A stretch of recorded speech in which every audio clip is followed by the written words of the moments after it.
Slocky.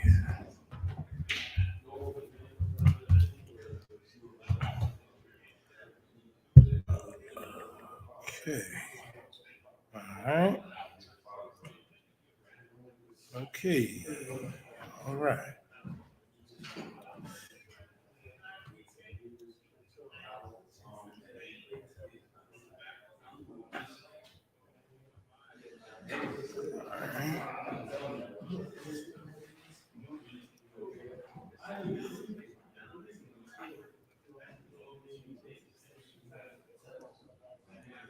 Bear with me 1 second, Israel. 1 second. Akim, you keep it down?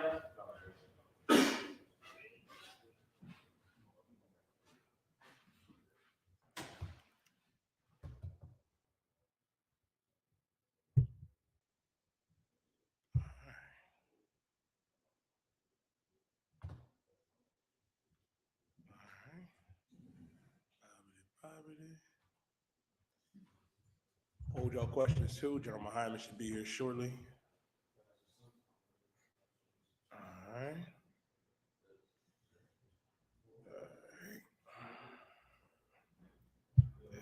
Let me just share this class.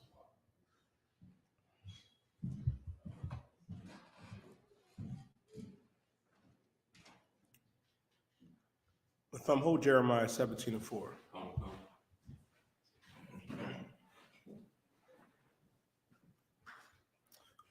Get Deuteronomy 7:6. Bubba Kushaw.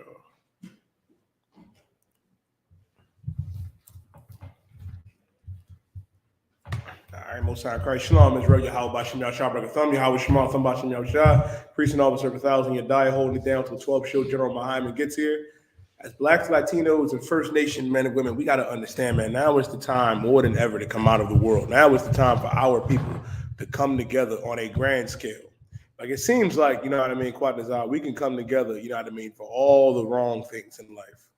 You know what I mean? But we need to come together for the things that make sense, the things that really matter. And what truly matters is us coming back into the UPK, to come back to our God, to come back, you know what I mean, to do what our King said to do, to keep these laws and commandments and live and actually live. The problem is our people think they free, white, and 21, corrupt. They think they can live like the oppressor. They think they can be free, white, and 21, live like him, and it's all tawab and cool. And it's not. It's not. We got to realize that we are more than the labels that they put on us, man. The scriptures even say we become a byword for these people that ain't really a people, because the oppressor is not really a people, Shabar. They are not really a people. These other nations, I don't know if you noticed them, but they're not really a people.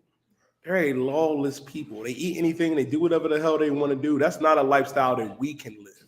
We have to realize that we have to stop following after them and realize how great our commandments are, how great our records are, who we truly are as Latinos, Native Americans, and Negroes, man. We are the Jews of antiquity. If you have any questions, type them in the chat now. So when General Muhammad gets here, we'll have them queued up for you. I asked you to hold Deuteronomy 7:6. Read it for us. The book of Deuteronomy, chapter 7, verse 6. Go ahead. For thou art a holy people. When it says for thou art a holy people, you know, the issue is there's a lot of Christianity on our people. where you look at the word holy and you think about that pastor, you think about your imam, y'all think about the Dalai Lama. And he molested kids with them. Y'all think that's holy.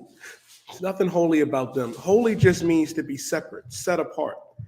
When God told us that we are a holy people, we are a people that are set apart. We are a people that are separate. And that's how we should be. That's exactly how we should be moving. If you look at every other nation, they separate. Asians come in our communities and make tens of thousands of dollars a week, but guess what? They don't spend that money with us. They take that money back to Chinatown or whatever the hell they live. The Arabs do the same thing. The East Indians do the same thing, and so does the oppressor. Now is the time for us to come back together and realize that we are a holy people. Nosotros somos familia una raza. We got to realize as Blacks and Latinos, we are the same. We are one people. And when we realize it ain't going to be no division. And they're going to be, oh, I'm on this side and I'm on that side. It's going to be on the side, you know what I mean, of our God, Yahweh, on the side of our King, Yahweh Shah Mashiach, because we are the Israelites of antiquity, the princes of the power. Keep reading. Unto the Lord thy God. Unto the Lord thy God. Separate unto the Lord thy God, meaning we are separate unto our God. Our God does not love everybody.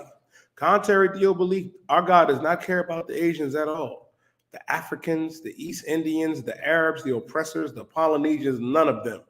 God only cares about niggas. He only cares about Latinos and First Nation men and women. Keep reading. The Lord thy God hath chosen thee to be a special people. To be a what? Special people. We are a special people. Now, when they tell you, you know what I mean, we all the same, this clearly proves, Malaki, that we're not. Our God said we were going to be a special people. And how do you know that we're a special people? How? It's not because we're the strongest and the fastest and the smartest of everybody, which we are. It's because our God chose us to be his people. That's what makes us the salt of the earth, like Christ said. And if the other nations are special, where's their LeBron James, Daniela? Where is their Steph Curry? Where is their, you know, where is their James Harden? Where's their Russell Westbrook and Kevin Durant? You can't find it. For every one heathen, you got 100 brothers that will dominate you in anything and everything. Even in the fields of the academics, man, up in there in the science world and academics, it was black women, sisters from the tribe of Judah that sent the oppressor to the moon. Goes to show you, man, the Lord made us to be a special people. They can't get down the way we can.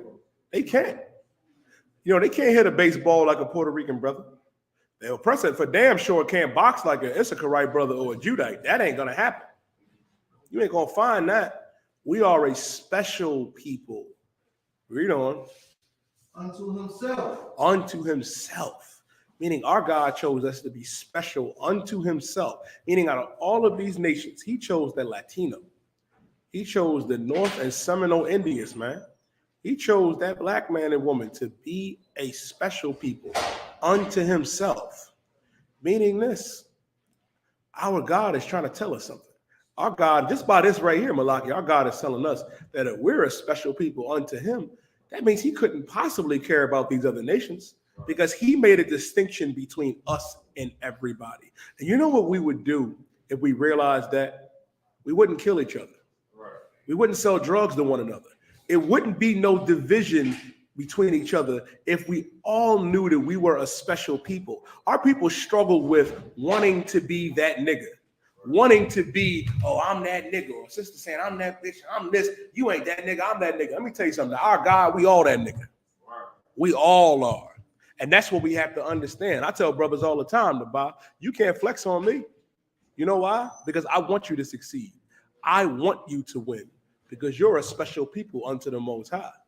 That's what we have to understand. Being a special people unto the Most High, we have commandments that we have to keep, man. And that's what the scripture is telling us right here in Deuteronomy chapter 7 and verse 6.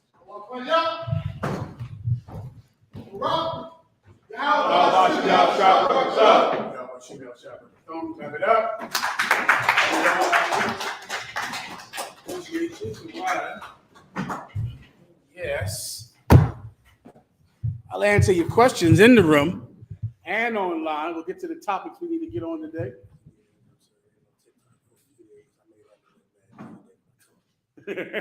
No, sir. No problem. Let me see if I can give it to you. But Which I can just do myself right up here, right? Come. The way you showed me. You can put it up on that thing. Yeah, come. All right, bear with me. Okay, we'll get the question. I'm sorry. You was there too, right? Not that I know of. Is that what happened that night? Let me check it out. I'll give it to you so you can see. Stand by. Okay. Here you go.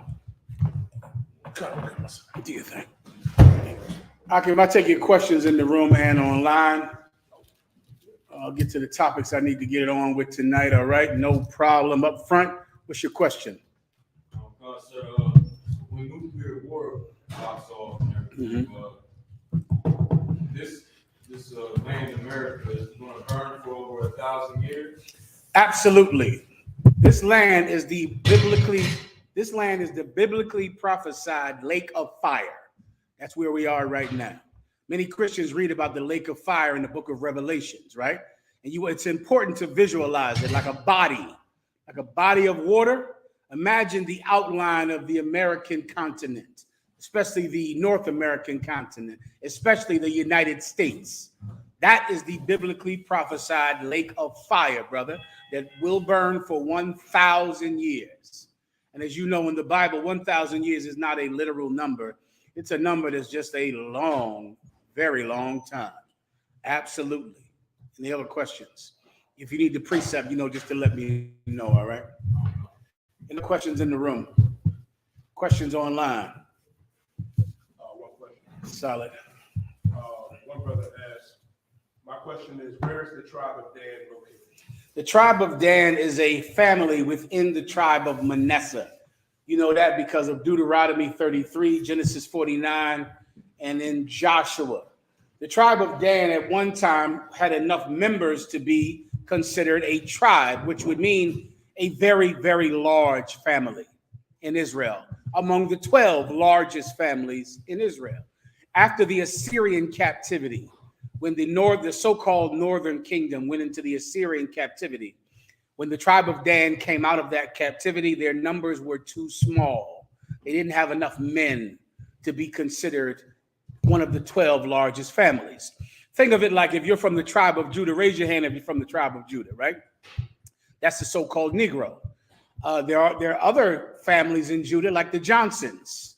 Anyone here last name Johnson in the world? Hightower, Smith.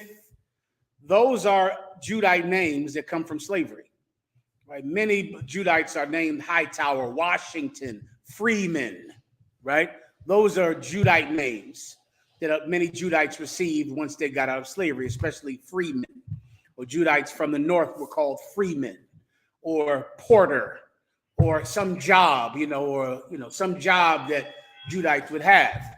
Those are very large families, but they're not one of the 12 largest families. They're not Judah.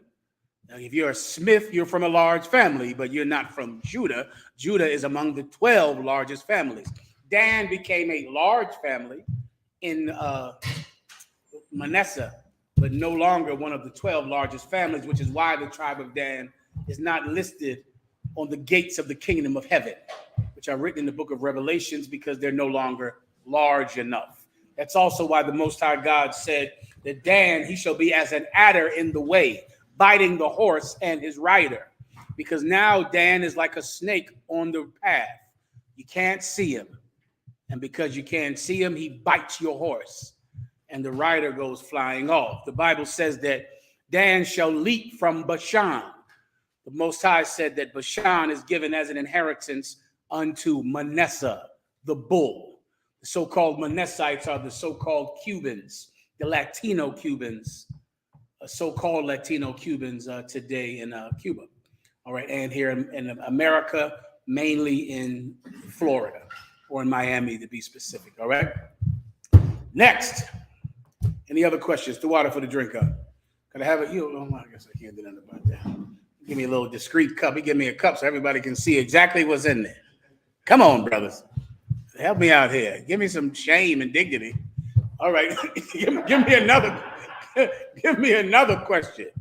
Anything else? You better check it out online, Knock. All right, while I go through this. Go ahead, Doc. If I get a breakdown on Isaiah 50 and 4. Oh, you got my phone. Okay, so you can grab it. Can you get it? Oh, way upstairs. Give me one of these goblets in here or something. I'll take one of these. One of that is fine. All right. Go ahead. From Isaiah chapter 50, verse 4. Just for the strong. Please, Doc. The Lord has given me the tongue of the learned, that I should know how to speak a word in season to him that is weary. He waketh morning by morning. He waketh my ear to hear as the learned. You want a breakdown or something, or is there something in specific that you need? Just a general breakdown. What book is this? Isaiah chapter 50. Isaiah, what verse? Chapter 50, verse 4. Give me 50 and 2. Verse 2. Wherefore, when I came, was there no man? When I called, was there none to answer? Mm-hmm. Is my hand shortened at all? Is there a question mark after those sentences? No, sir. Okay, go ahead. Is my hand shortened at all, Mm-hmm. that it cannot redeem? Mm-hmm. Or have I no power to deliver? You understand what the Most High is saying right there? The Most High is trying to make the oppressed realize that they have salvation. And that's a terrible thing for the oppressed to believe, that they have no hope. Right? The lack of hope is a curse. It's a curse on so many blacks and Latinos, brother. And so many of us look at our situation today, and we looked at our situation a long time ago and believe, whatever's fine with me, and believe that there was no God that could save us.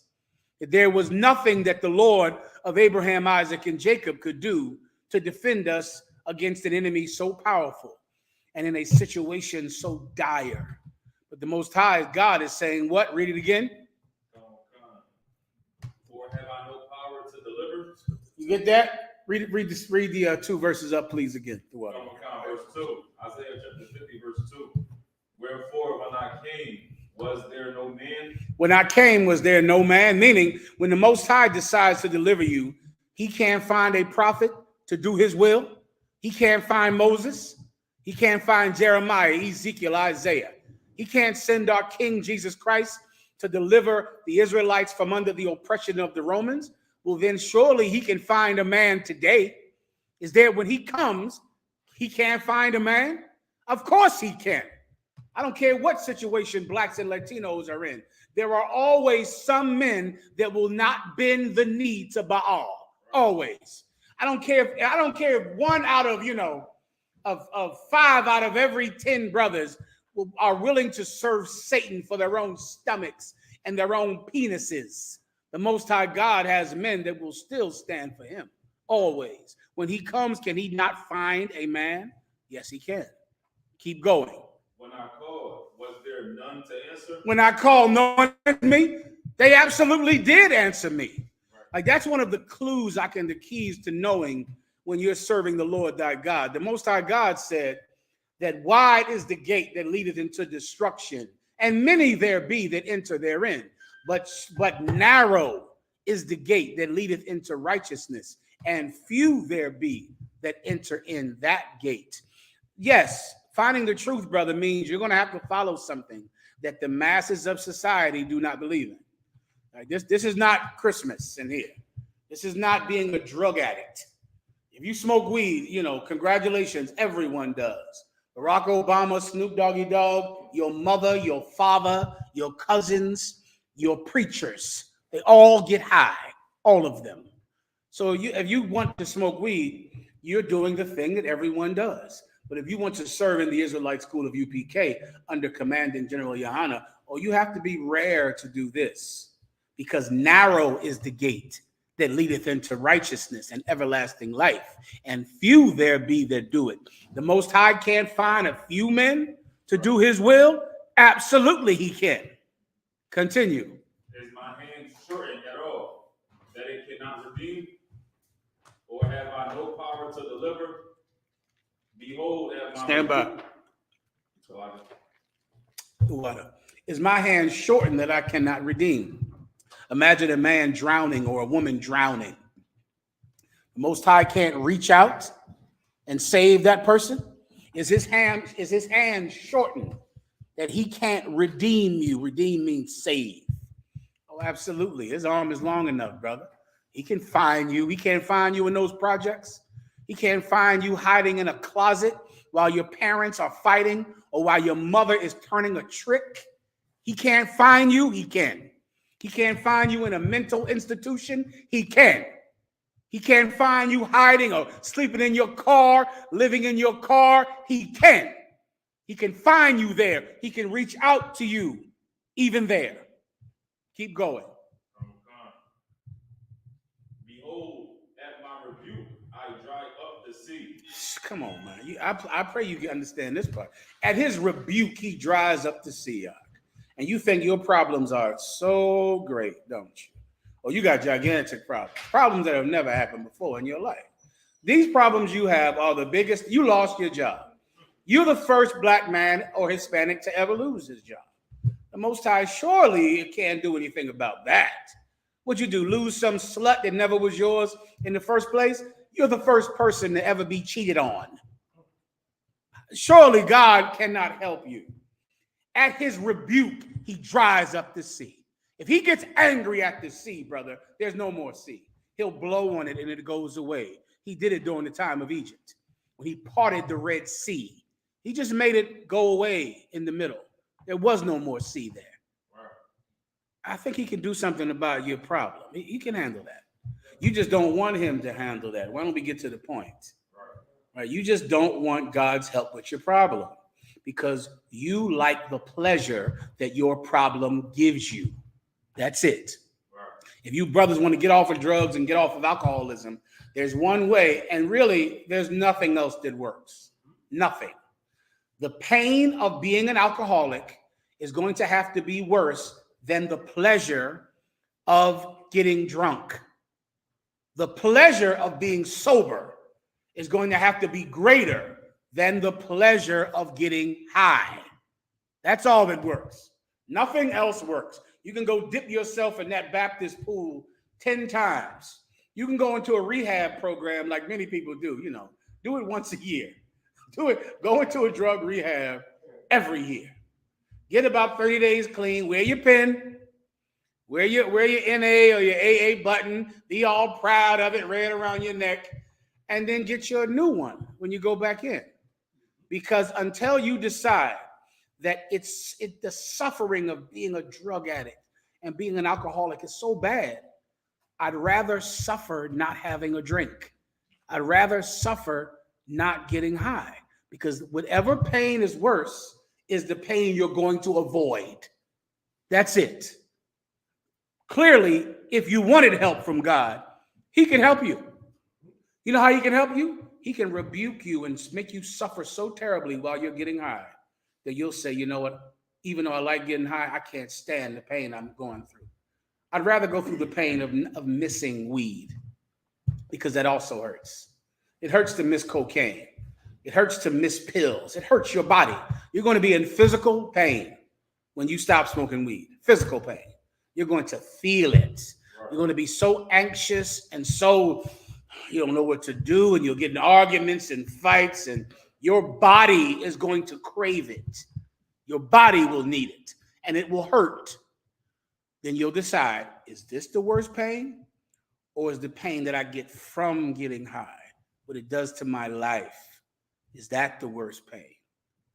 He can give you enough pain to change you. Please believe that's the case. Right. You'll see. You'll see. Keep going. Come. I make the rivers a wilderness. I know you understand that. Keep going. Where's your question at? 2 verses down. Keep going. Let's go right to your question for time's sake. Come, verse 4. The Lord has given me the tongue of the learned. That's what he's done. He's given me the tongue of the learned, meaning all of these people that you used to listen to, like Don Lemon. Some of you black people, you love. A tragedy happened today. Don Lemon lost his job. Cry and wail and mourn for Don Lemon, because he will no longer get to be your leader. So many of you think that some hip hop artist or some rapper is, the person that should speak for you. Why? Because they're more educated than you. Like a ton of you idiots, like the joke about a year ago of, would you rather have dinner with Jay-Z or get $500,000. I would miss a dinner with Jay-Z for $50. And I am absolutely serious. I could do something with that 50. Yeah, I could take that, brother, right now, that 50. Do something, give me a what? I don't know. For my scotch, it might buy a quarter of the scotch I drink. My scotch is, expensive. So at least I could put that 50 towards the kind of scotch I drink and maybe get, a quarter of the money for that scotch. But I can't do anything with a meeting with Jay-Z. Why do you think you can? Because he knows all of these white people. And he knows the people that run the NFL. And he knows all these billionaires. And he's so educated and business savvy. That's what everybody talks about Jay-Z. Why is he so great? Because of his business savvy. Because he's so smart when it comes to business. And so you idolize him and you make him your leader. But the Most High God said this. Read it again. Isaiah chapter 50, verse 4. The Lord God hath given me the tongue of the learned. Why don't you do the thing that has to be done for you to be the leader? Maybe if you stop worshiping Jay-Z's underwear and worshiping Don Lemon and worshiping preachers because they seem so intelligent, why don't you serve the God that sits in heaven that would make you intelligent, that would give you the mouth of the learned? You could do that. Oh, but you might have to discipline yourself. You might have to get up at an hour you don't want to get up. You might have to stop smoking. You might have to do things that you don't want to do. So it's a lot easier to say, Jay-Z solved my problems. Martin Luther King helped me. Jesse Jackson helped me so I can continue to be a drug addict piece of garbage. I get the math on that. I understand the equation. It's not what I've chosen. I walk a different path. Right. I pray you understand that. Continue. That I should know how to speak a word in season to him that is weary. Now you know, and because I got to move this thing. So now, because I've done this, because I serve the Lord thy God, now I can speak with the mouth of the intelligent, right, of the learned, and I can know how to say a word, what? A word in season. That's a skill. It took me a long time to learn that under Commanding General Yohana, brother, a long time. To learn how to say a word in season. Now, just so you can understand the metaphor, a season is like winter, fall, spring, right? The 4 seasons, right? Winter, fall, spring, summer, right? And the Lord said this, a word spoken out of season shall not be heard. A discipline in wisdom is to not only say the right thing, but say it at the right time. And that's what this precept is speaking about. That's a difficult thing to learn. That takes discipline. Why? Because what do? You run your effing mouth as much as you feel like doing it, don't you? You can't stop talking, can you? Especially black women and Hispanic women. You just can't ever shut your stupid mouth ever. But you want your husband to be convinced of something. You want him to learn how valuable you are and how much worth you have and how he should not want to be with that other woman. Right? There was a sister named Sarah who told her husband to cast out his other wife and the child. And the Most High God said, hearken unto the voice of thy wife. The Most High God stood with her. You are just a dumb, loudmouth bitch, and your husband sees it. He doesn't listen to you. Why? Because even if you're right, you talk too much. Even if you're right, some of your arguments might be valid. Certainly, these brothers need to stop playing video games so goddamn much. Listen, she's in a rough place with that because it's hard for me to say anything when she says you're on a game 18 hours a day. The broad would like you to acknowledge her existence for a couple of hours. Look at her. Just take your eyes up and watch her walk across the room. 18 hours a day. Once again, it's no sin. You aren't breaking any laws.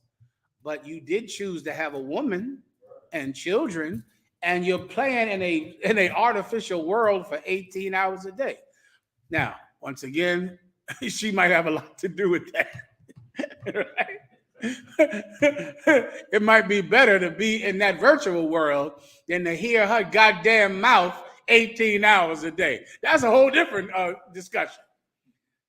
But once again, she could be right. She might want to shut up. She might want to wait for the right moment to say it. When you go to court, it's the same thing. You go to court, you can't just start blabbering and talking. He lying. They lie. That's a lie. You can't shut your mouth. You say whatever comes to your stupid head.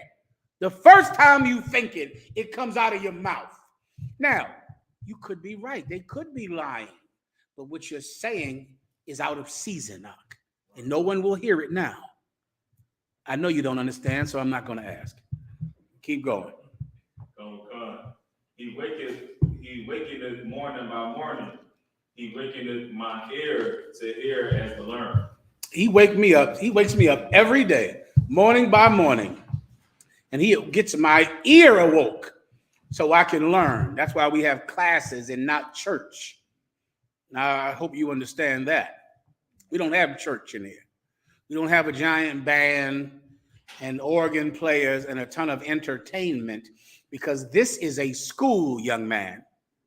Because the Most High God said he would provide this to those of us that wanted it. Anything else? Next question.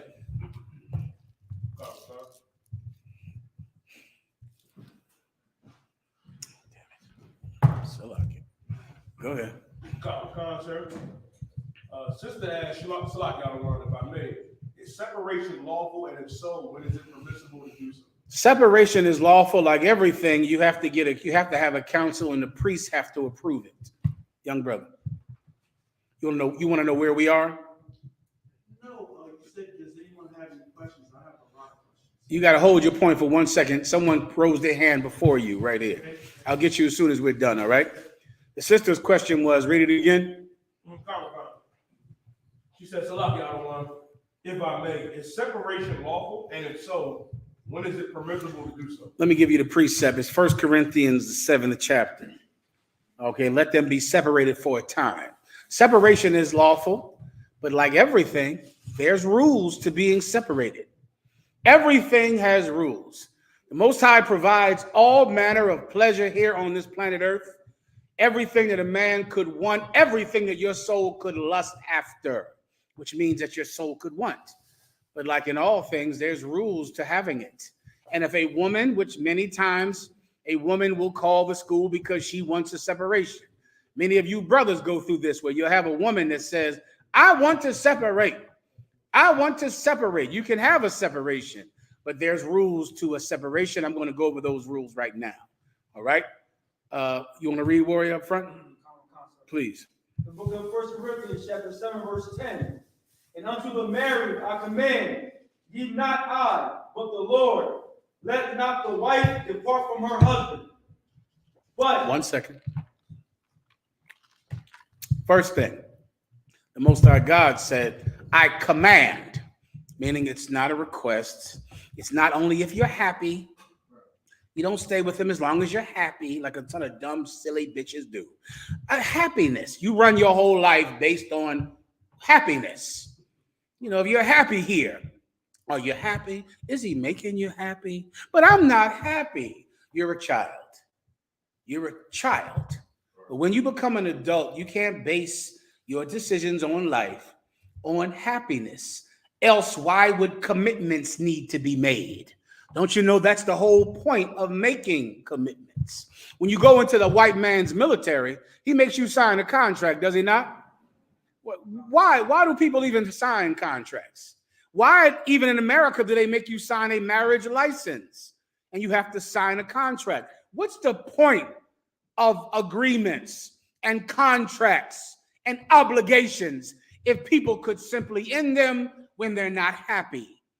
The whole purpose is that you are saying, I'm going to stay in this even when I don't want to. You sign a contract to go into the devil's military. There'll be a time when you're going to want to leave. If you do, you're going to jail because you've made a commitment. In the Israelite school of UPK under commanding General Yohana, we know how to make commitments, brother. We know how to do it. We know how to bond with one another. And we can do that until the grave, until our king returns. But if you marry a weak man or a weak woman, they cannot make commitments. They can't do it. They break contracts. They break deals. They break covenants. They can't do it. So inevitably, some slut will want to leave you. All right? Here's the first thing. If you have sex with him, you cannot be with another man for the rest of your life. Done. So as long as we first establish that, you can have a separation, but you'll never have sex with another man. Ever. No matter what. He doesn't love me anymore. He's not attracted to me. He has these other women. Listen, things are rough all over. It's hard times out here. I get you. Yeah, every relationship goes through its rocky parts. Tell yourself whatever you need to tell yourself, but you're not slutting in the Israelite school of UPK. You'll never have sex with another man, ever. It will never be allowed, ever. Everyone understands that. As long as sisters understand that, that's rule one to the rules of separation. Next, keep going. But if she depart, let her remain unmarried. Hold that point right there.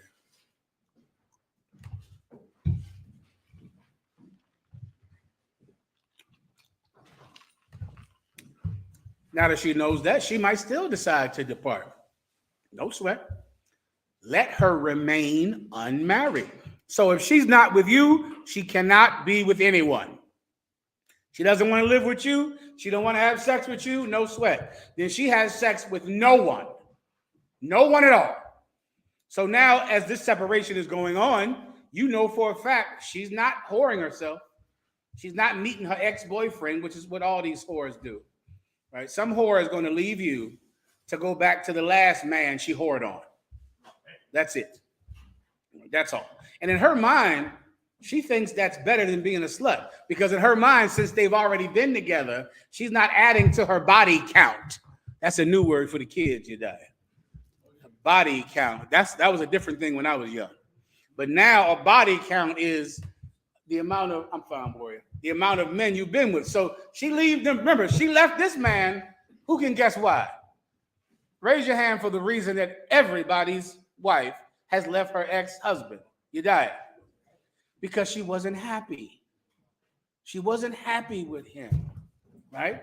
Or mainly not happy means that he had other women. He cheated on her, right? Then now she's with you.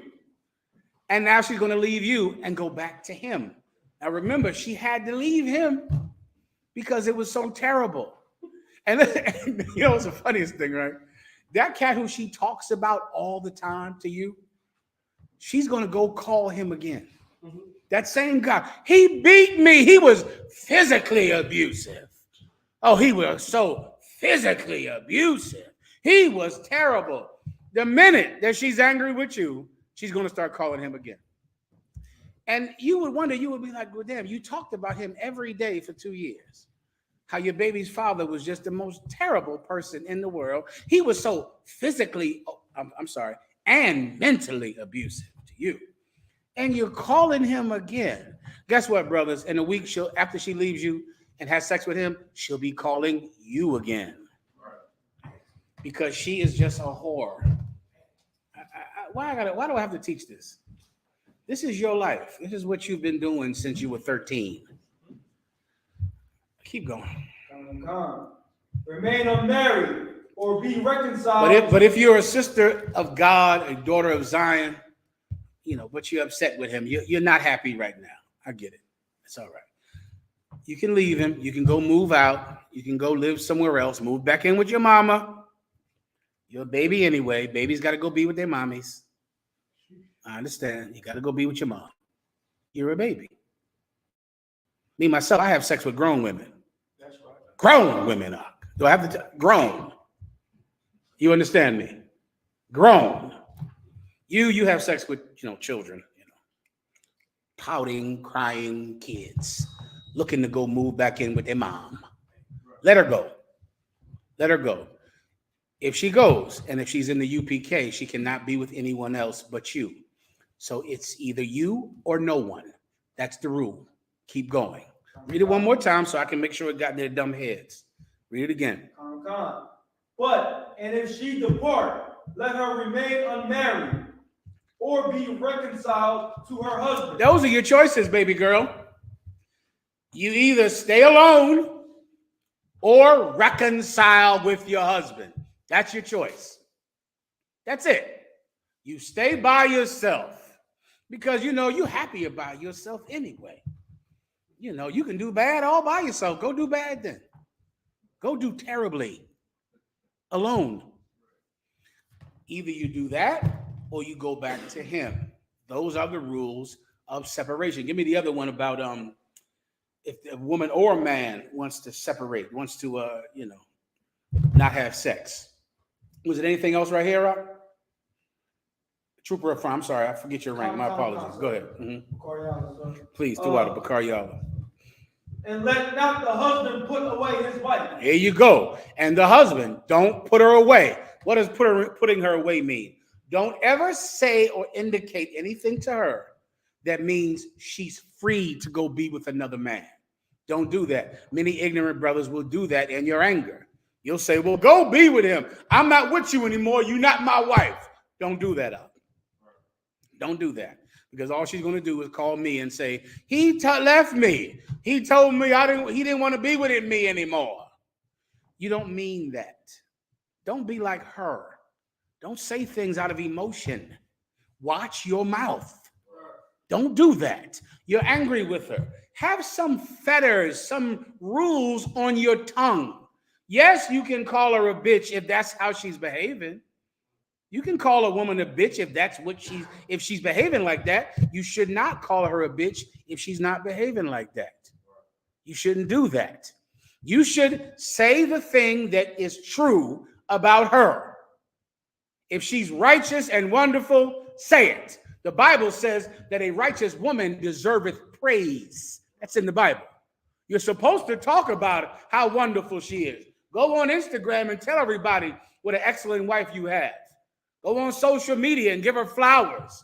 Let the earth know that this is the wonderful example of what a woman should be. Tell everyone. And if she's a bitch, call her a bitch in the kitchen. If she's standing right there, you dumb bitch, shut your mouth. Do both. Now, but this is what you cannot do. You can't say, go be with somebody else. I don't want to be with you anymore. You're not my wife anymore. Don't say that. Don't divorce her. Those are the rules. Everyone understands. Anything else? 1 second. You got the one I asked for, correct? Oh, I'm sorry. Let me just wrap this up with one more precept. What do you have here, Bakar? 1 Corinthians 7:3. Is there any more? That was it, sir. Give me the other one I asked for in 1 Corinthians 7, where if do benevolence. This is the other rule to separation, all right? Who wants to read it? Officer, did you want to take it? I'm sorry. Thawada, you could be right. I'm not reading. Whatever you brothers tell me, let me know. I'm looking for the due benevolence precept, where it says they must render due benevolence. Alexa, what does the term benevolence mean? Benevolence is usually defined as desire to do good to others, goodwill, charitableness. For more, that's ask good. me to give you more Do definitions of benevolence. That's enough, Alexa. Alexa, stop. Benevolence is pleasure, happiness, to do good to her. And there's a pleasure, a kindness that a woman is due, that a husband is due. What is that pleasure? Sex. Sex is an obligation in a marriage. Now, do not tell your wife I said that. They do not like that. I'm just trying to make you understand. You have to understand it. But when you having sex with her, it's because she is the most desirable woman on the planet. Do you understand? Don't ever tell her you're having sex because General Muhammad told me I have to have sex with you. Don't do that. I sit in council, I go, why in the fuck did this? Yeah, you got to run your mouth. See, that's the problem. You run your effing mouth. You go and say, yes, I'm here to have sex because General Muhammad said I must have sex with you. She shut the door in your damn face. Don't say that. Does everyone understand? I know you don't. I know that's what you're going to say. All right. What was I talking about? Give me the due benevolence precept. Go ahead. Book of 1 Corinthians, chapter 7, verse 3. Let the husband render unto the wife due benevolence. And Render. likewise- Stop. Alexa, what does render mean? As a verb, render is usually defined as to cause to be or become, make. As a noun, render is usually defined as a first coat of plaster. That's for a it. masonry For render is the surface. verb. It is render. more, To make. to give you more To make. definition. Alexa, stop. You want to make due benevolence with that woman. Due means like the rent is due. She's owed this. You want to give her, make the happiness with her that she is owed. That she's owed. And that is sex. The Bible is about to explain how it's sex in 1 second, all right? She's owed sex. If your husband is owed sex, it is his. And you want to give each other what you owe each other. You owe each other sex, physical contact. Brother, this, I know you won't understand this, okay? Sometimes I think I'm wasting my time. I should just get to the gym. What time does the gym close?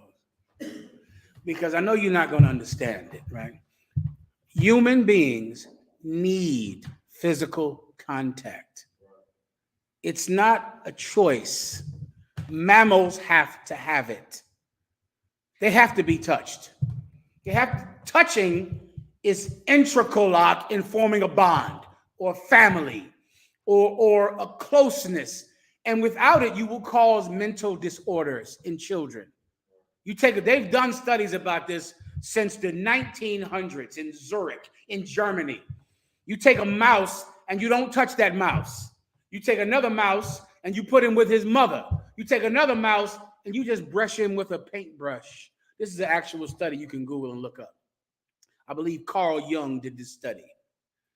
And the best mouse, the most well-adjusted, less stressful mouse was the one that was with his mother, who was hugging his mother, being licked by his mother, suckling at his mother.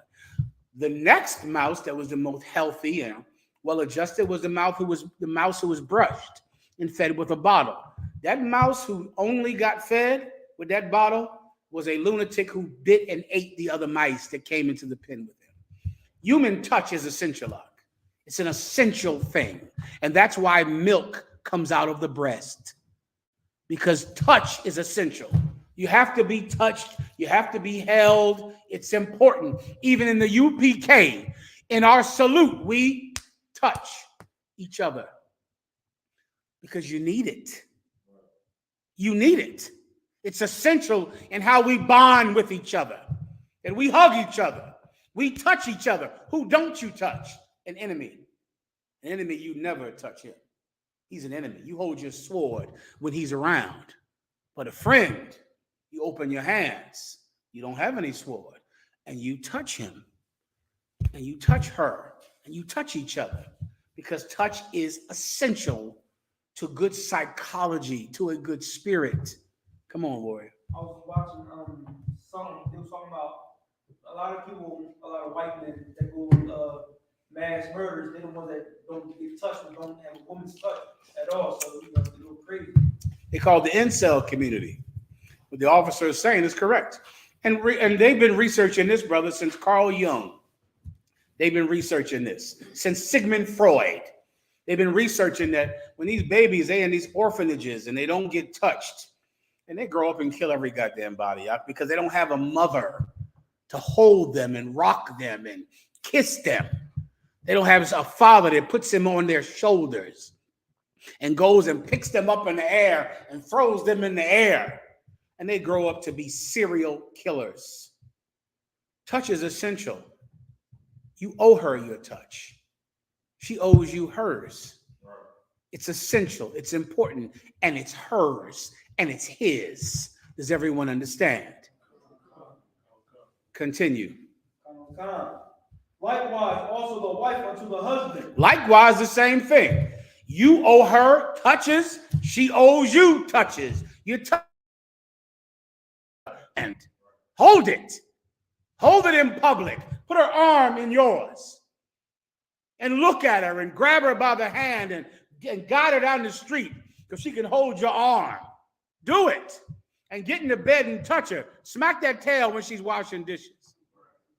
Oh, that's the, y'all young brothers don't know that. Benjamin, I know you know what I'm talking about. Yeah, he knows. He smacks plenty of tails out. He done smacked 2 hands, he does it. 2 hands. You got to hit that thing in the kitchen now. When she's walking around. You smack the tail, you touch her. It's important.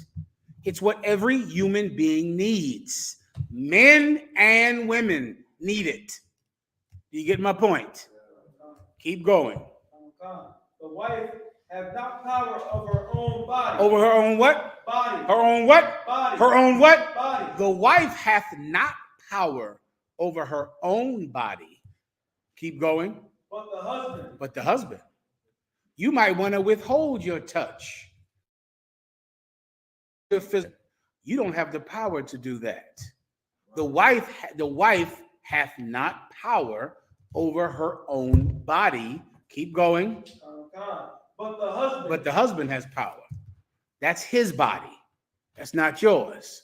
Really, if it wasn't so difficult because of America and Great Britain and our oppressor, I would make you understand your marriage just like you understand children. Then again, though, some of you are cruel to children too. So, you treat a child with cruelness the same way. You would never withhold kindness to a child. You would put a child to your breast. You would hug a child. Even a bad child. You might be angry at the child. You might give him a timeout or give him some discipline, but you would definitely come back and pick up that child and carry that child. Why? Because it's your child. It's your son or your daughter. Well, your wife, she's your family as well. Your husband is your family. They need to be touched. You can't withhold. You can't do that. You might make a child do a punishment where he's sitting down or folding his hands or something, but you don't do it forever because that child needs to be picked up. So you punish the child, you withhold touch from a child to punish him, to punish her. But then after that, if he does the right thing, you pick him up and tickle him. Well, your husband is no different, and your wife is no different. Everybody understands. Keep going. And likewise, also the husband hath not power of his own body. Here we go, brothers, and I know some of you will be shocked to hear this. But the major problem with sex is not women that don't want to have sex, but men that don't want to have sex. That is the far larger problem with men that have a woman that they don't want to have sex with. It's a shocker when I hear about it years ago, but now it's so consistent that it doesn't surprise me. If you have a man and a woman and you say, sister, you say, brother, when's the last time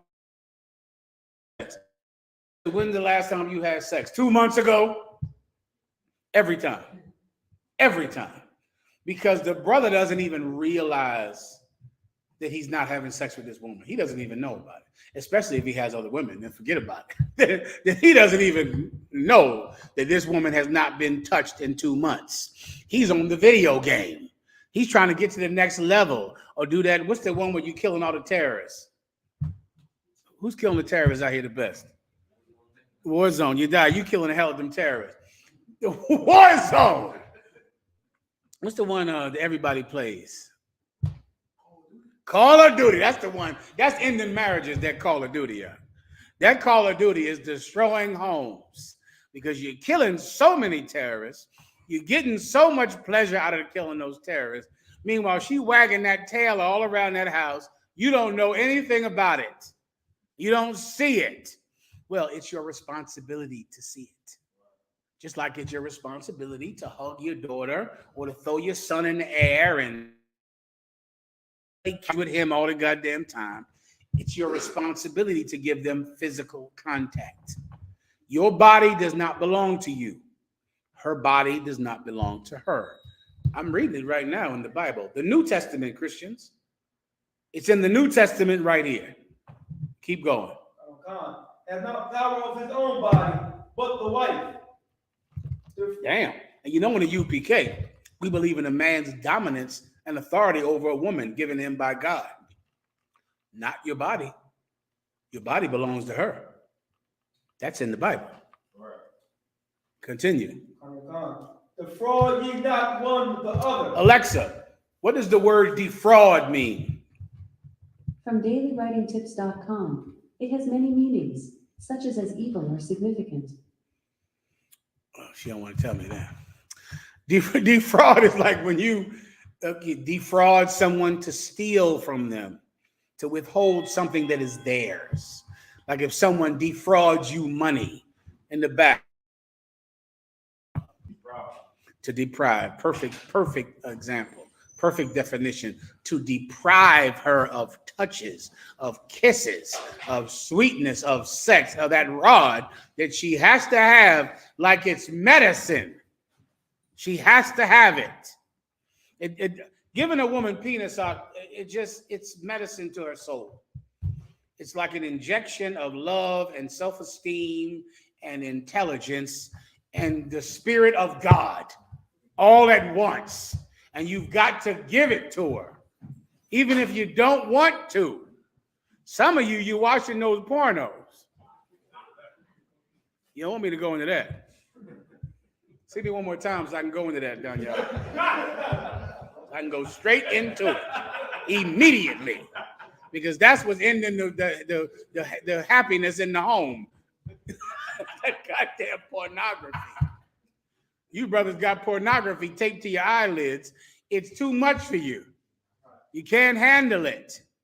It's poisoning your mind to that beautiful woman washing those dishes. It's just destroying your mind. And you don't like her, you don't want to talk to her, you don't want to touch her because she doesn't look like the sluts on the pornos. And you're defrauding her something that's hers. And before you know it, she's going to take you to counselor. I'm telling you straight up in here. And she's going to have a just cause because she is owed your affection. Does everyone understand? I appreciate it, boy. Keep going.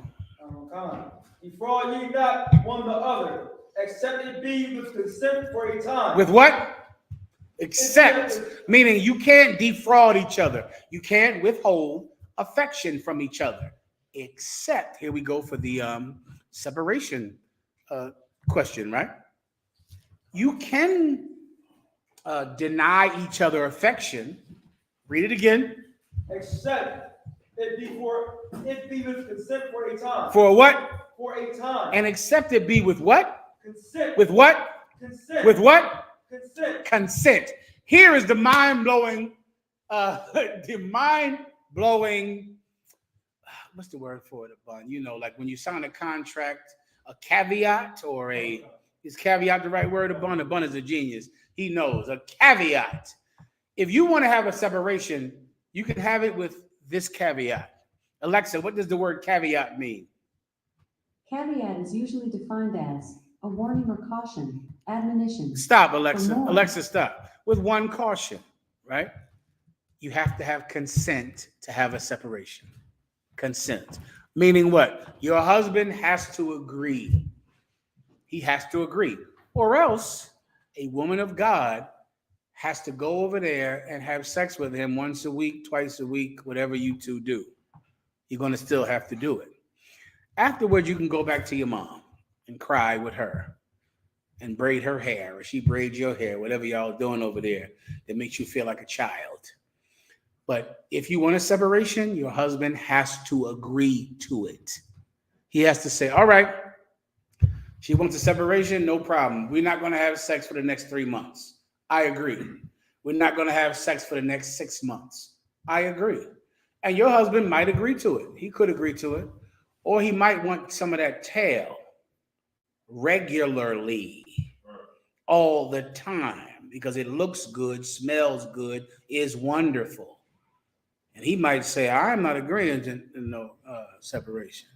I want that tail served up to me, hot, fresh out the oven, every Tuesday, every Friday. Now, I was going to take it Tuesday, Wednesday, and Friday. But because she's unhappy, I'll just take it on Tuesday. No problem. I'll make a compromise. He might do that. But if he doesn't agree, you're going to have to give him pleasure sometime.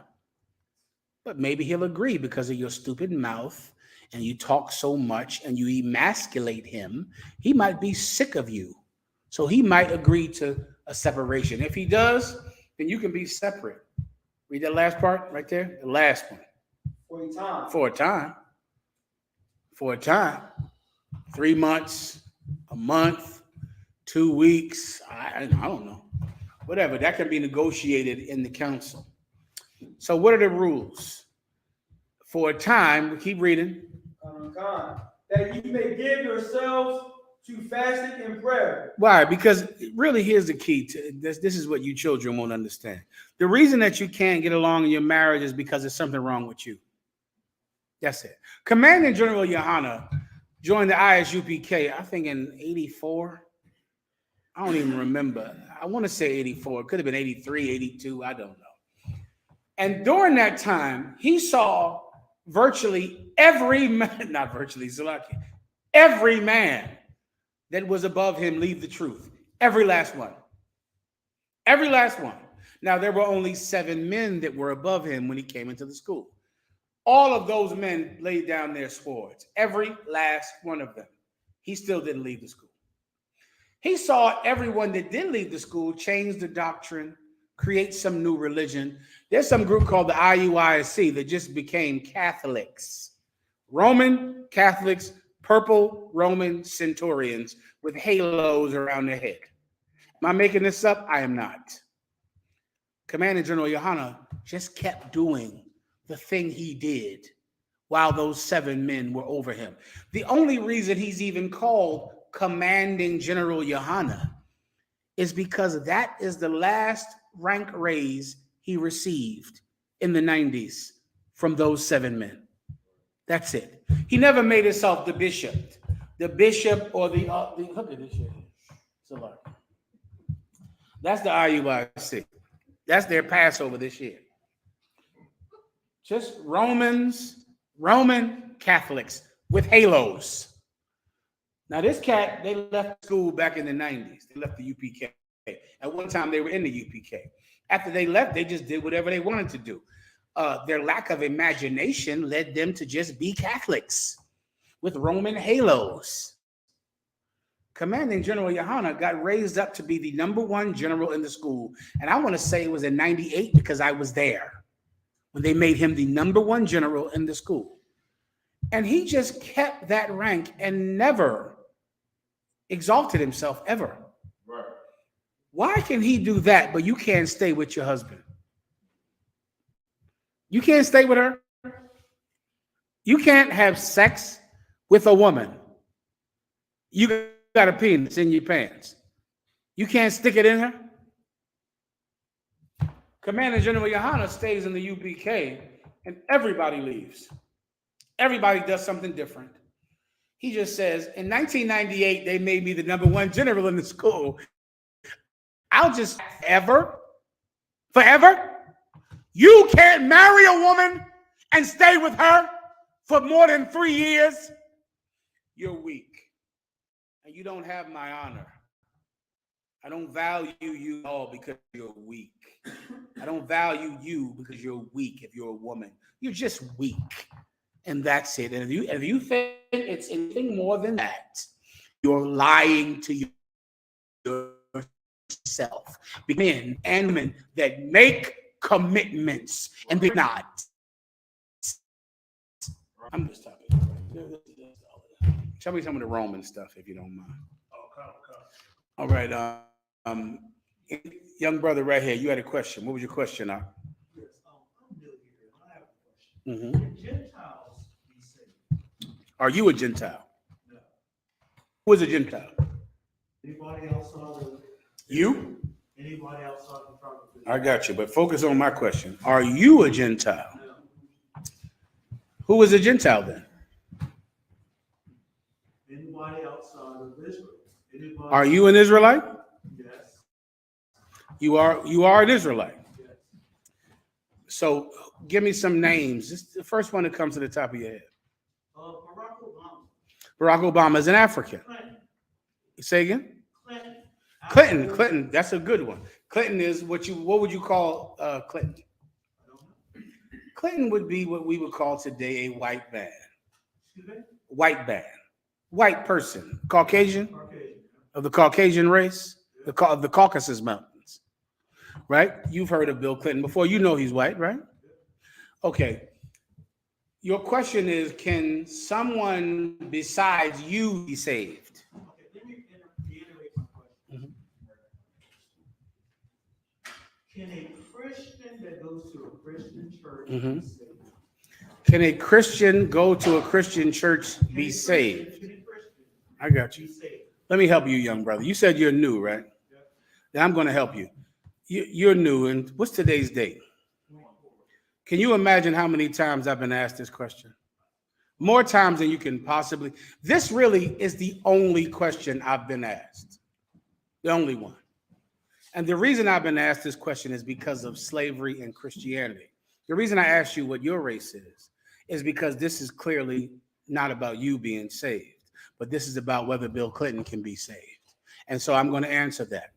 Bill Clinton can go to that island that Jeffrey Epstein owned. He can go there and have sex with every child he wants to have sex with.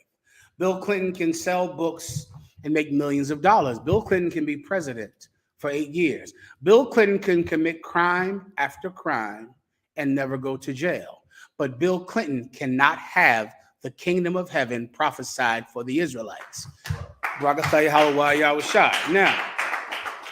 here's what you have to see. I'm going to, of course, prove all this in the Bible because I've just done it ad nauseum for years. The life I just described for Bill Clinton, you can't have, but you're not concerned with that.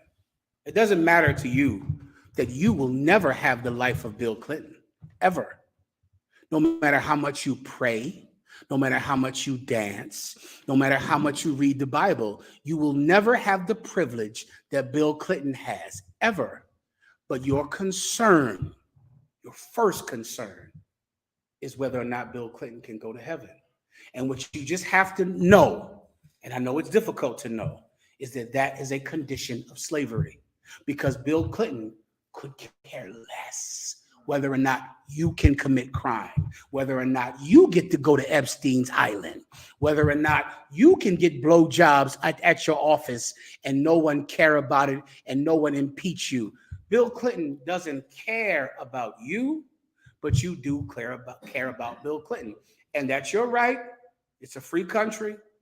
And if you go to church, that's really all they teach in church, that and voting. And so I understand that that's a primary focus of your life. Does Bill Clinton live in your neighborhood? Sir. 1 second. Answer my question. I answered yours. No. Does Bill Clinton live in your neighborhood? What neighborhood do you live in? Southwest Philly. Bill Clinton don't come there much. Yeah, Bill, what part of Southwest? Roundabout. You don't have to give me your address, but roundabout.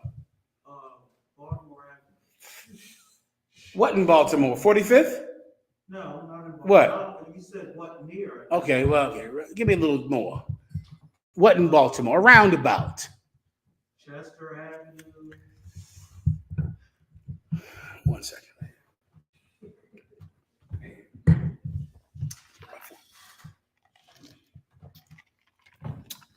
There's a term in politics. It's called voting against your own self-interest. Christians worship against their own self-interest. They worship for someone else. They pray for someone else. They go to God and ask for his glory and his mercy for someone else. And that's, to those of us in the UPK, I've just seen it 1,000 times. But to answer your question, no. Bill Clinton can never, ever go to the kingdom of heaven. He is in his heaven. He can never be saved. He is already saved.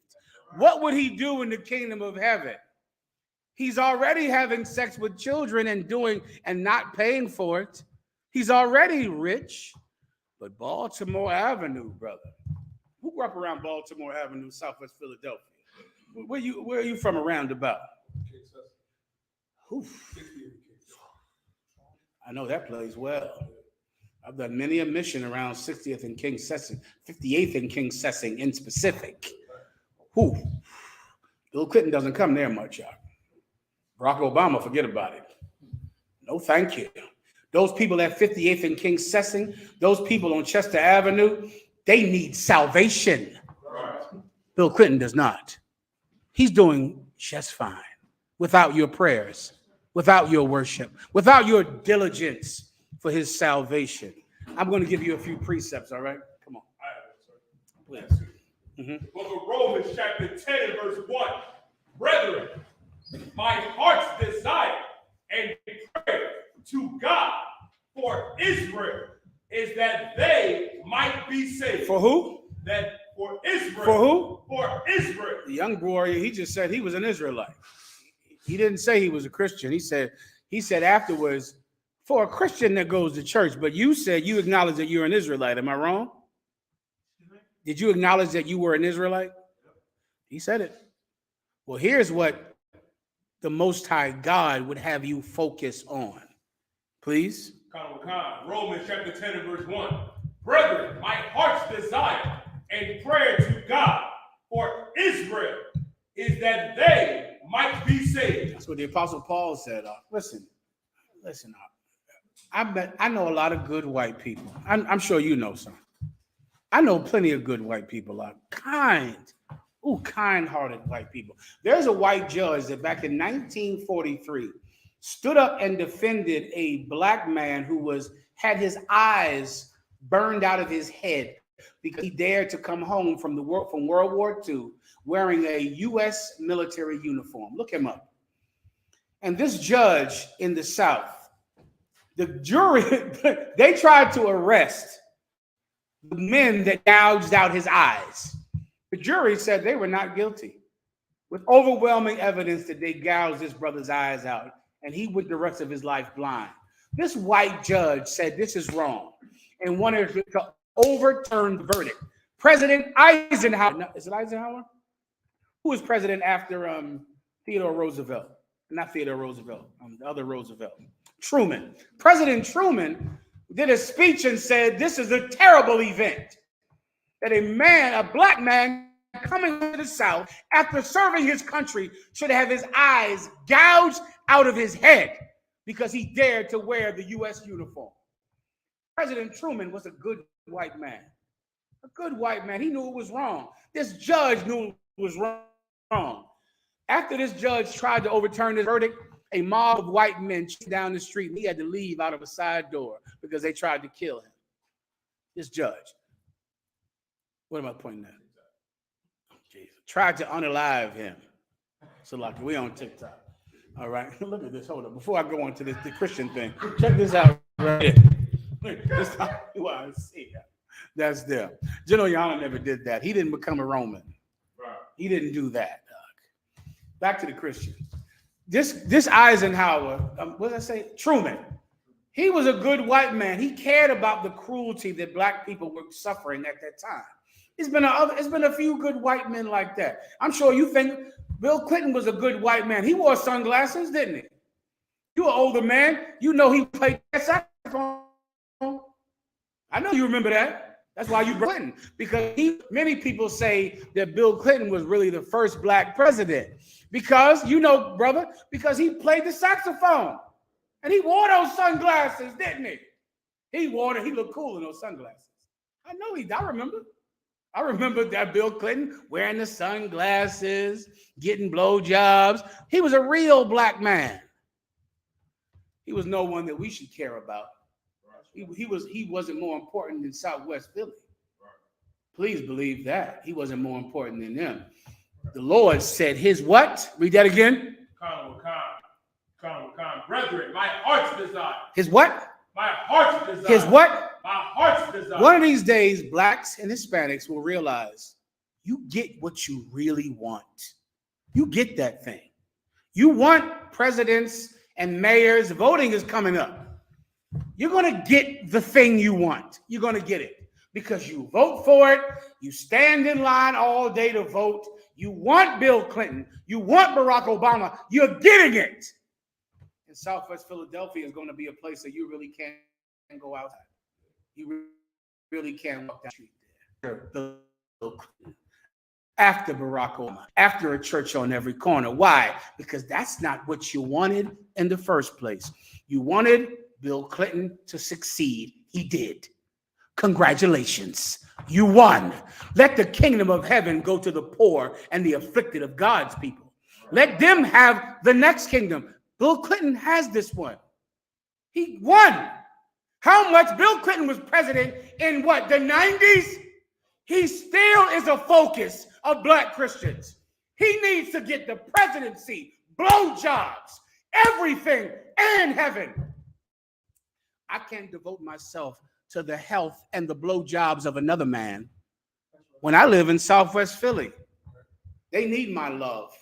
They need my heart's desire. Continue. And pray. And what? And pray. And what? And pray. Oh my God, how many prayers did you make so Bill Clinton could win that presidency? How many times did you go to the altar about it? How many times did you say, Lord Jesus that sits in heaven? Let Hashkala Baba Shabba Hashkala Baba Faint. Wake me up, my God. Oh, yeah. What day is it? What day is it? Is Bill Clinton win yet? He won. Hallelujah. Oh, Barack Obama win. A lot of people cried. Oh, they cried real tears. Oh, Barack Obama won. Free at last, free at last. They cried real tears. South Philly stayed the same. It stayed the same. Can I say one thing about voting real fast, Mayak? We got to leave. Let me say one thing about voting, because voting is coming up in Philadelphia. That's where I'm teaching here tonight. If you vote, you're an idiot, a disgusting fool, and you vote against your own self-interest.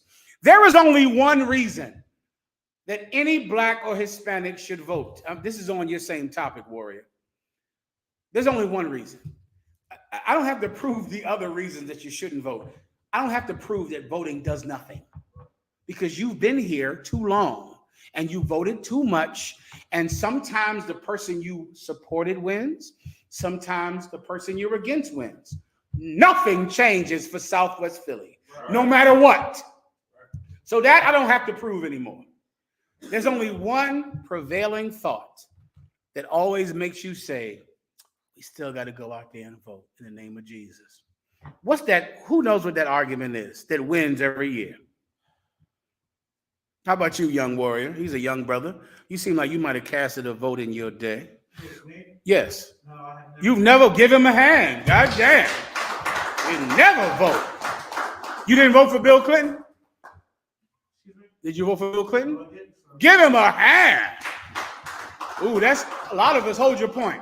A lot of us can't say that. Bill Clinton fooled a lot of blacks and Latinos. Now, here's my question. What is the most powerful argument for voting? I'm asking the same brother. Change. That's the argument that works? I'm not saying it works. That's what I'm asking for. I'm asking for the one that works. Oh, I don't know. There isn't any. Okay, there's one that works. There's an argument that listen, black people vote, don't they? They stand in line for 6 hours, do they not, brother? Oh, you don't know. You better listen. You got to go out to them voting polls. They out there, brother, grandmothers out there for 8 hours, and now there's a new rule where you can't even give them water, and they still go out there. What is the reason that they still believe you should vote, brother in the back? Say it again. Our ancestors died for the right to vote. Young brother, you never heard that before. Yes. Oh, give him a hand. Yeah. That's the one. Everyone knows that it changes nothing. Nothing ever changes. Nothing ever gets fixed. It gets fixed. Things get worse if there's a Democrat in the office, if there's a Republican in the office. Nothing changes.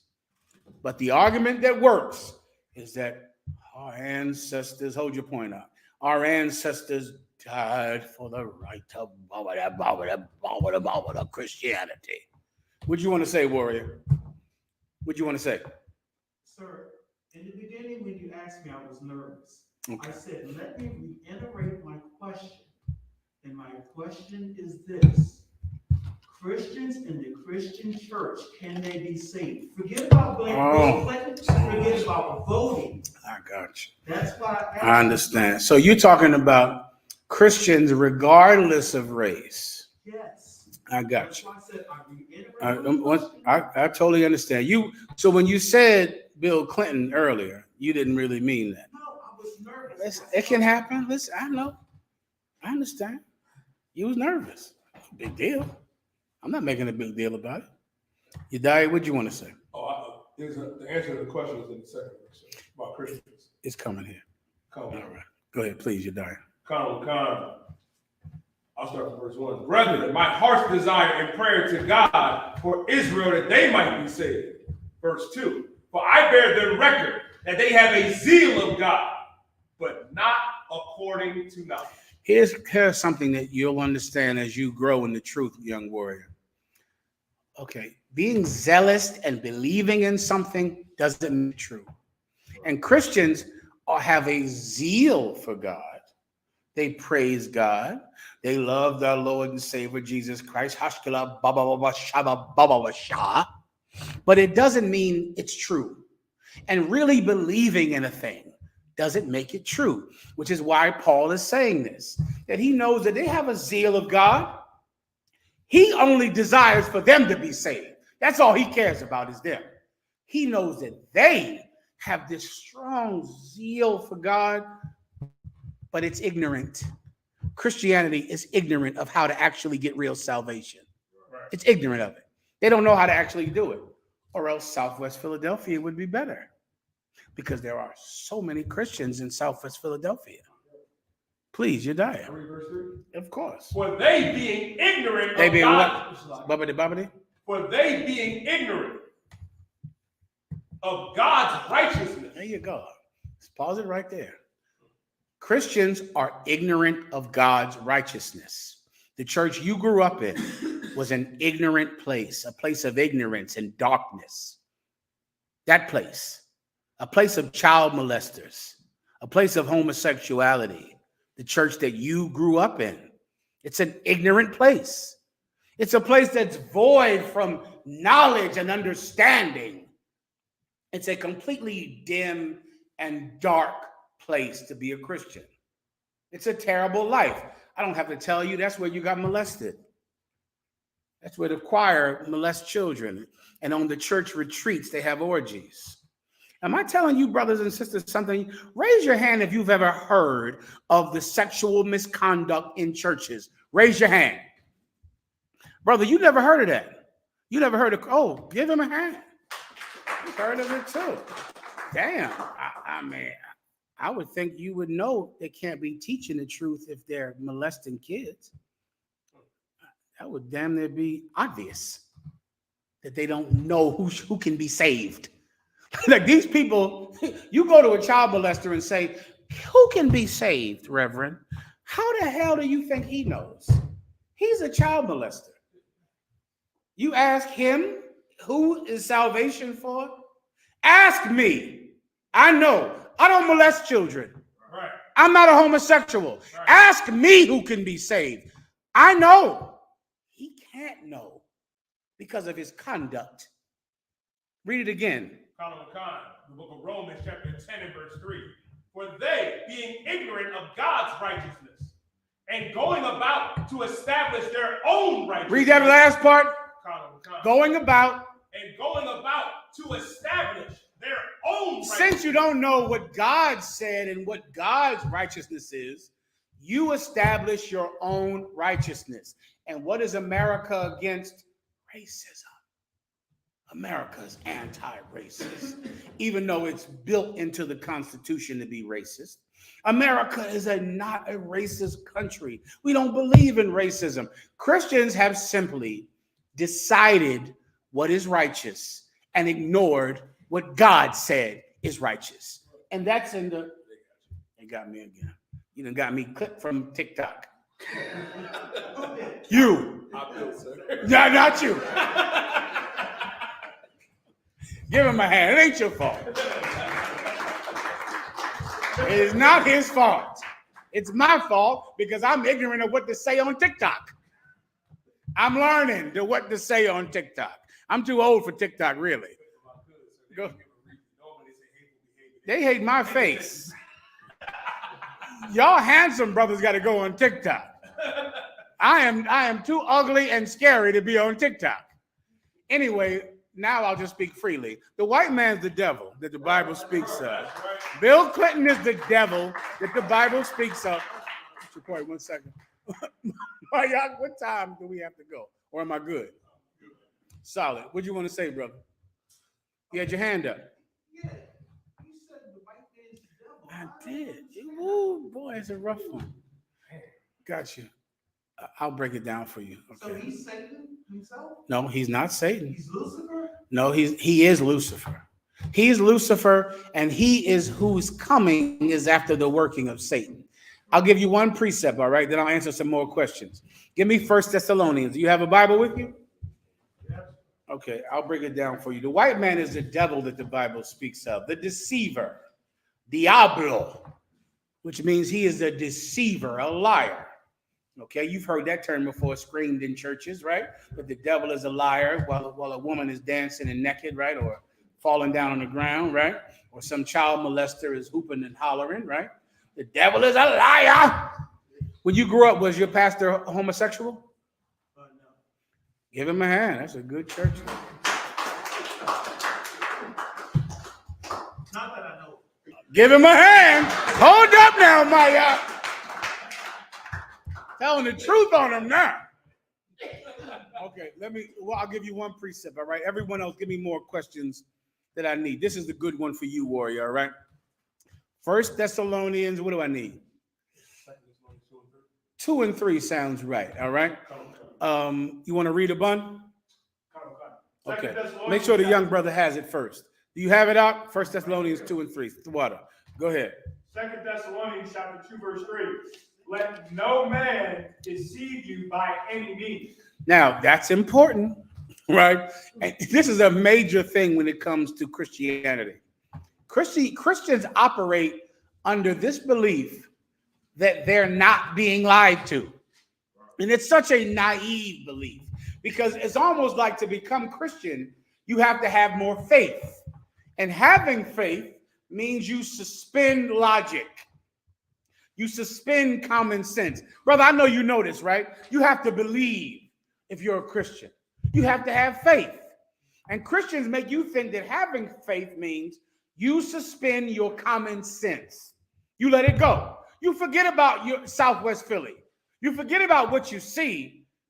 You just believe in what the Reverend is saying. That is not the will of God. God confirms your common sense. God confirms science. He doesn't tell you to throw it away.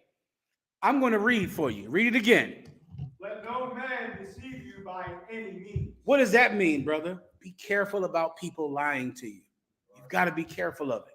You can't walk into church with a tambourine and just say whatever preacher says is true. Hallelujah. Whatever he says, I believe. You got people in Kentucky getting themselves bitten with snakes. Have you seen that? They believe. They have faith. They're letting snakes bite all over them because that's Christianity. To suspend logic, to throw it away. God confirms your logic. God confirms what's right in front of you.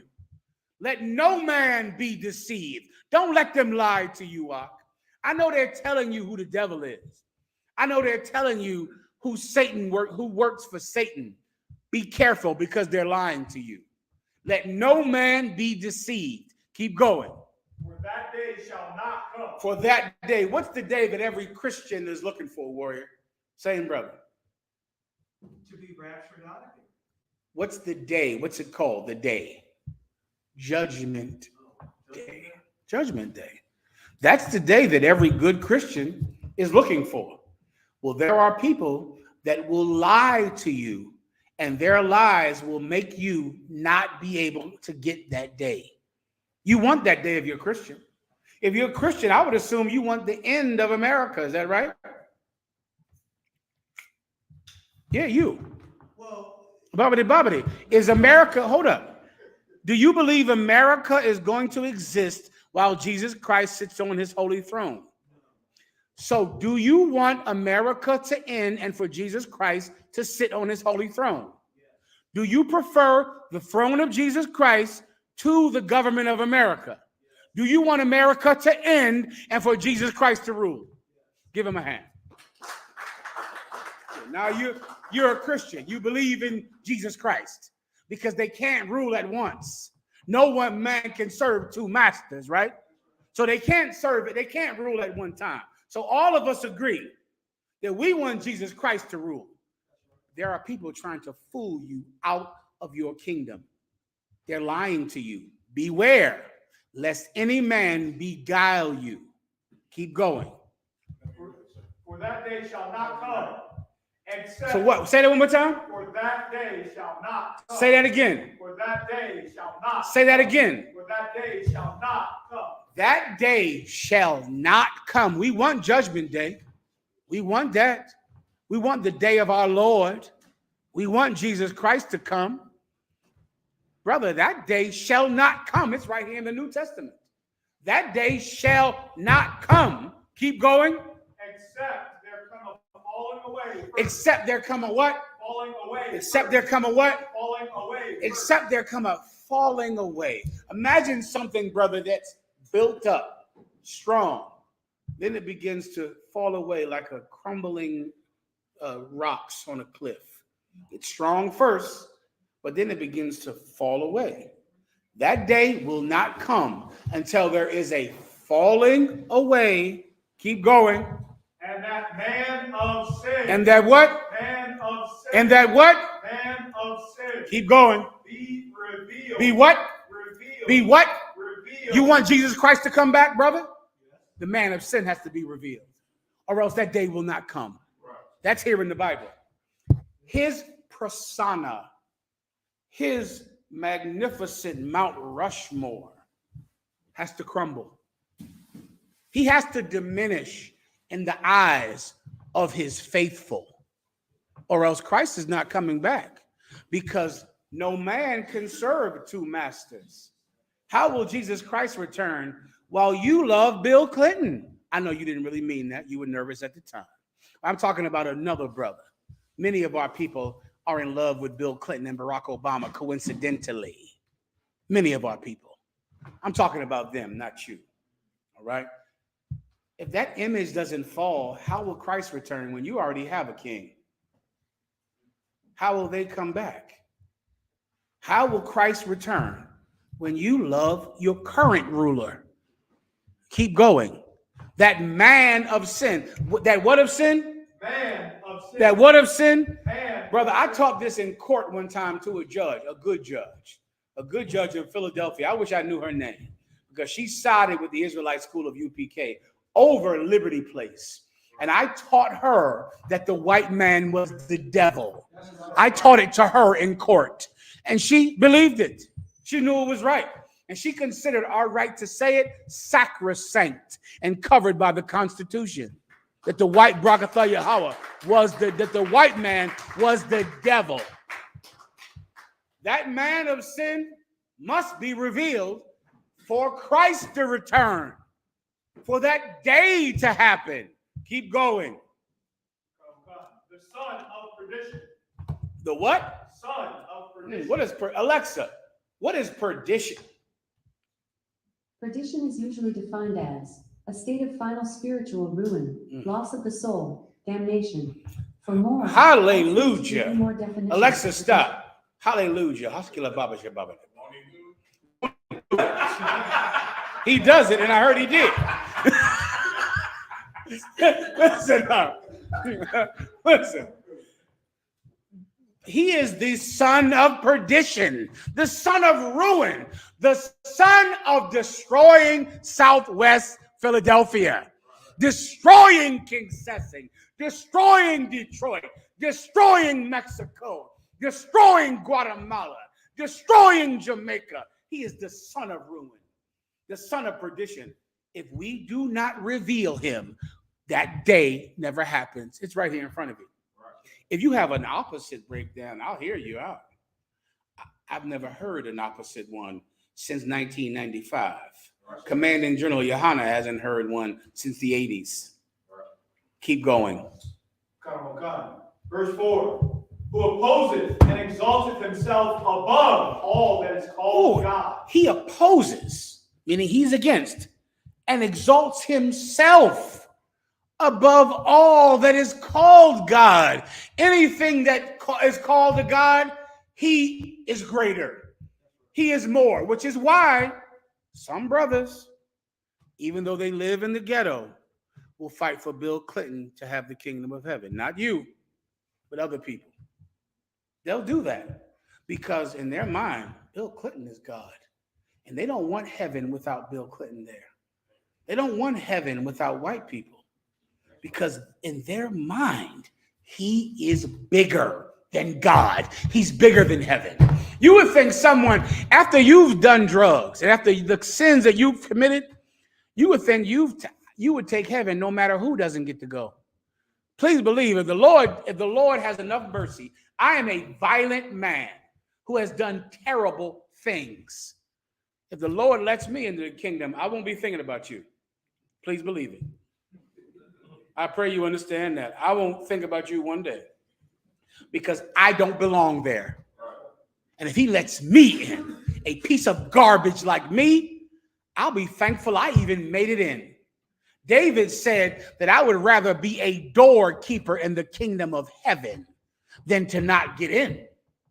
If I make it to the kingdom, how did someone like me make the kingdom when I am a terrible person? I'm not going to think about you, let alone Bill Clinton. Because through mercy, I make the kingdom. Through mercy and forgiveness. Can you imagine being a nation of people who just only think about white people making the kingdom? Guess what, brother? If we don't say the white man is the devil, Christ ain't coming back. That's right. He's not coming back. And it's right here. That son of perdition. It's like being a son of a bitch. Meaning you are the son of perdition because you're born of it.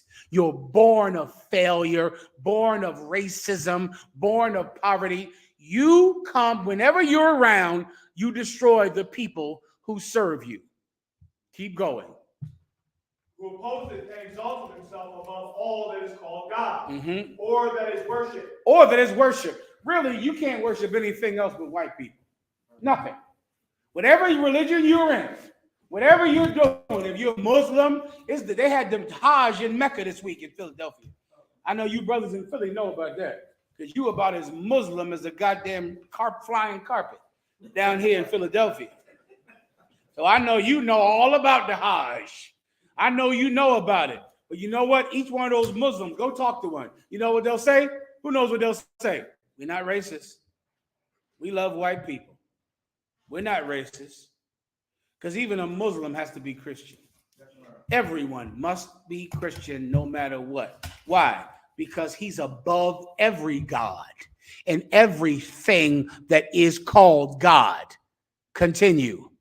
So that he as God sitteth in the temple of God. So that he as God sits in the temple of God. Brother, you seem like a learned young warrior. What's the temple of God? Give him a hand. And black Christians, black Latinos, the white man sits in here. Right. He's in there. And all they care about is, can the white man be saved? Can the white man be saved? For 27 years. Can the white man be saved? Someone lives in here and it's not you. Right. I'm not talking about you. I'm talking about a brother who has this problem. He sits in the temple of God, which is you. He lives there. And as you choose your religion, as you choose your belief system, that's primary. How do you feel about white people? No, I'm not. It's rhetorical. Keep going. Showing himself that he is God. Showing what? Himself that he is God. You've seen that picture of Jesus. That's a white man. It's not factual. That's a lie. He shows himself that he's God. He shows himself to the world that God is white, that the angels are white, that Jesus is white. He shows himself that he is God. Keep going. Remember ye not that when I was yet with you, I told you these things? I know you, some, not you, but some people might think that what we're saying is new and radical. It's old and ancient. Paul taught that the white man was the devil. He taught this. He taught his men this. It's old, which is why he's called the man, the white man, because he is the man of perdition, the son of perdition. The white man is the devil. A bun. You know I do. 2 Thessalonians chapter 2 and verse 9. Even him whose coming is after the working of Satan. Now, all this time we've been reading, if you're a Christian, you might have thought we were talking about Satan, right? All this time, because Satan is the scary one. He's the one who's red, right? He's the one with the pitchfork. Ask my grandmother who's red and who had a pitchfork. She'll tell you. She'll tell you what red person had a pitchfork. They call them rednecks in Virginia, and they absolutely had pitchforks, right? And they burned you and they stuck you with those pitchforks and they hung you. I understand. Whose workings, what does his working mean? His actions. His actions, come on. Even him whose coming is after Go to camera the with me, working go of ahead. Satan. Who's what? Whose coming is after the working of Satan. Whose what? Whose coming is after the working of Satan. Who's coming, meaning when he comes into your neighborhood, when he comes into your country, his coming is after the working of Satan. Is the son of perdition Satan? Young brother? Yes. Read it one more time. Even him whose coming is after the working of Satan. Is the son of perdition Satan? No. Give him a hand.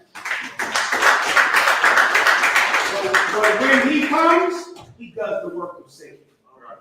The white man is the devil that the Bible speaks. That's right. That pass the class over to you. Stand. Barack. Yahweh Hashem Yahushua Barakah. Yahweh Hashem Yahushua Barakah. Yahweh Hashem Yahushua Barakah.